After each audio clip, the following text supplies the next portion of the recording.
Hello, Princess on a Pillow here. I am here to do a review of Little Women of Atlanta, Season 5, Episode 12. Okay, it starts out with everyone is in Texas except for Abira. Guess she wasn't invited to the wedding, don't know why. Anyway, the twins are at a nail shop or salon and they're getting manicures and pedicures. I need to come up closer to the camera or tilt the camera down so my chin is being cut off. Anyway, yeah, they're at a nail salon getting manicures and pedicures. And the quick hitting the camera also shaking. Anyway, the nail technician is asking Amanda 1,000,001 questions. And I think this is a scene set up by the producers. She's just asking too many daggone questions. For me, for my taste anyway. So, Amanda asks Andrea if she talked to Chris. This is the question everybody's asking, keep asking Andrea. But it's okay for her sister to ask. But it's not, I don't think it's okay for anyone else to keep asking her that question, you know? But anyway, Amanda asked Andrea if she's talked to Chris, and she says no. So, she says Chris has been texting her, but she has been ignoring his text. Good for you, Andrea. Ignore that fool. That's what I say. Anyway. And she doesn't know if he's going to show up at the wedding. The next episode is the Cheeks are at the hospital, and Emily is getting her checkup. Let me move this camera down a little bit. Let me see here. Like that? That's good. I think that's a tad better. Okay. Now I think it's too low. Anyway. Alright. The Cheeks are at the hospital. Emily's getting her checkup. And Bree is worried that Emily will find out that she did a solo song. So she wants to tell Emily before someone else does. But anyway, they're in the doctor's office, and I don't think that's a doctor. The doctor, the so-called doctor, she's not wearing a lab coat. She's not wearing a stethoscope. Is that what they call it? Stethoscope thing around your neck. You know, if you listen to people's heartbeat. She's not wearing one of those. She's not wearing gloves. She's just wearing this cute little red dress. I guess I don't know. She doesn't look like a doctor. She's just, I don't know. She doesn't look like a doctor at all. Anyway, so she's doing the Emily's ultrasound, and she's not wearing any gloves. None whatsoever. No lab coat. No stethoscope, nothing. She doesn't look like a doctor. She looks like a woman in a red dress. Anyway, she does the ultrasound, Emily's ultrasound, and she tells Emily that it's for sure that her baby's going to be a little person. I don't know, maybe she is a doctor and she's just trying to look cute for the cameras. I don't know.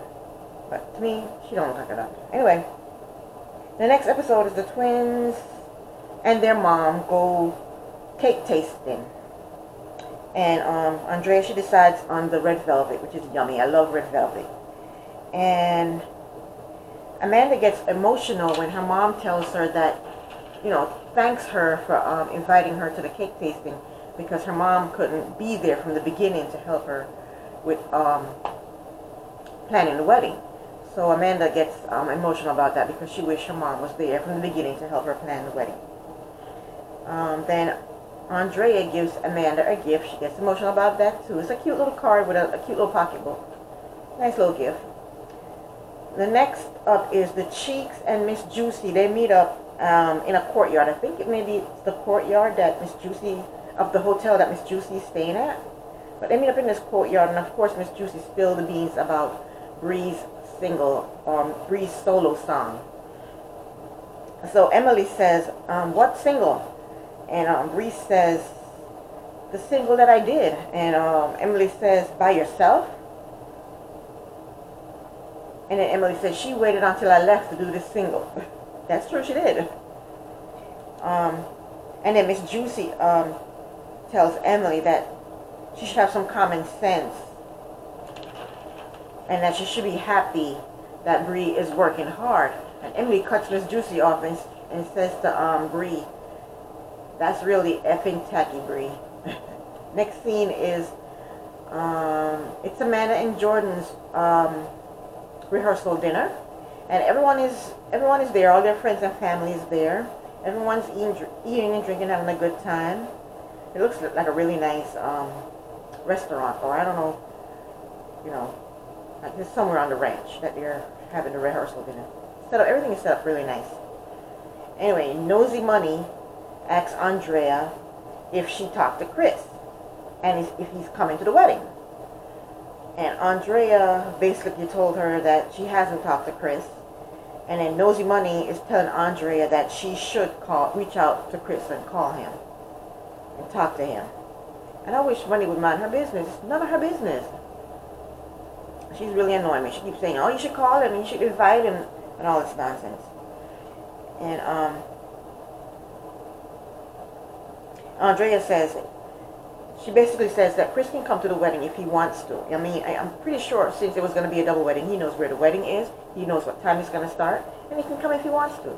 But my thing is, he shouldn't come because they're arguing right now, and he's just going to cause problems at the wedding. So he doesn't need to be there. So that daggone Money needs to be quiet, leave things alone.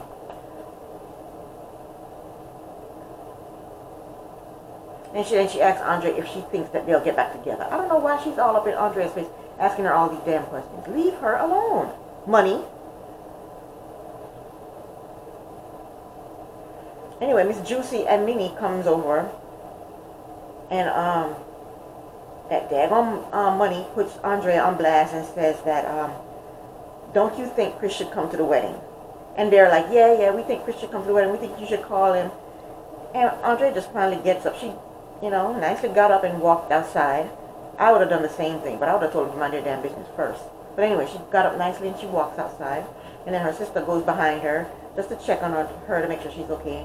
And she assures Amanda that she's fine, she's okay, and she's happy for her. Her getting married to Jordan.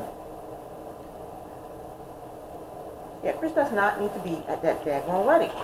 Because they're fighting, and if he comes, they're going to fight more, and that's going to ruin the wedding. He does not need to be there. Everybody needs to mind their business. Stop asking her, is he coming? Have you talked to him? Nobody cares. He just stay in Missouri, where he's making all this money, but she needs to find herself somebody else, a nicer guy. A guy's going to treat her better than Chris treated her, and have Chris pay child support since he's making all this money in Missouri. Anywho, what happened next? Okay, next scene is the Cheeks are at Emily's house, and Emily brings up Bree's solo song.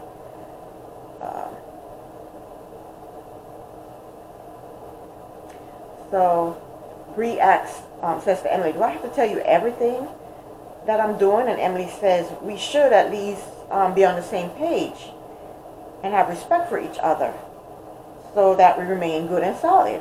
And Bree told Emily that they weren't on the same page when Emily went to GC and tried to get the rights for the song and didn't tell her or Juicy that that's what she was going to do. So Emily actually says, I'm sorry. I couldn't believe she said that. That shocked me. She says, I'm sorry. And then Emily asks Bree if Juicy made her do the song. That's how much she trusts Juicy. And Bree says no, Juicy didn't make her do the song. This is something that she wanted to do all on her own. It was her own idea. And Emily asks Bree the name of the song, and Bree says the name of the song is Moving On. And Emily's like, moving on? What are you moving on from? Us, the Cheeks? And Bree says, no, I'm moving on in life in general. And then Emily finally says that, we need to communicate better.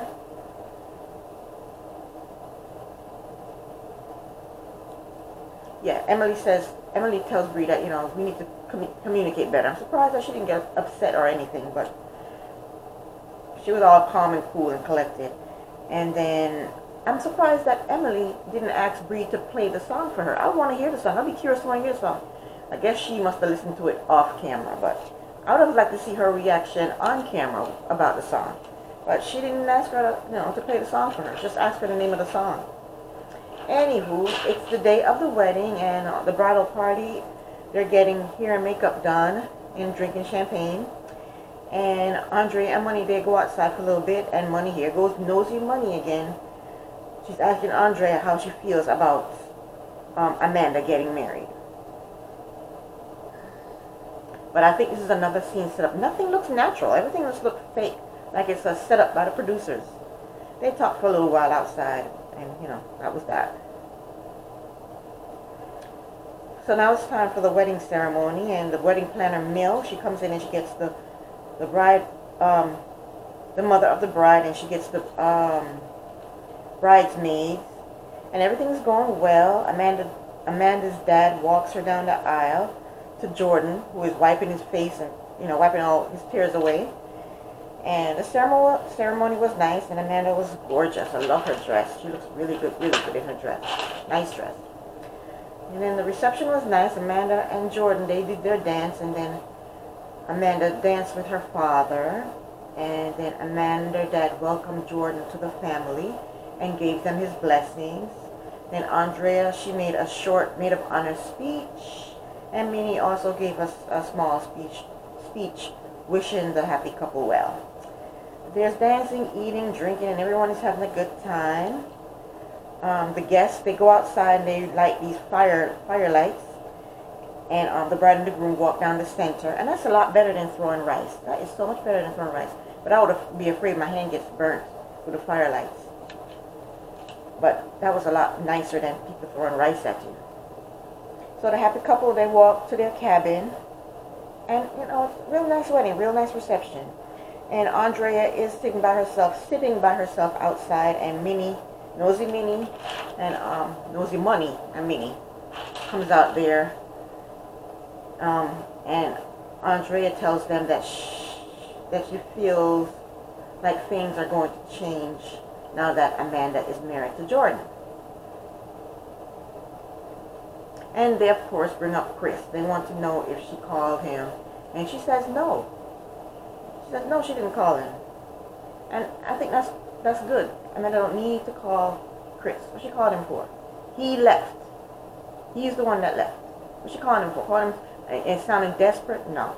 And I know she misses him and everything, but I'm glad that she did not call that fool. Leave that fool alone. Let him stay right there in Missouri. But that was it. That was it. Basically it for the episode. It was all about the wedding. And them keep hounding her about calling Chris and inviting him to the wedding, which was ridiculous. But anyway, I think next week it should be a lot better. So I will be back next week to do another review. Get my remote. Princess on Abdul here. I will be back next week to do another review. Thank you very much for watching. Bye.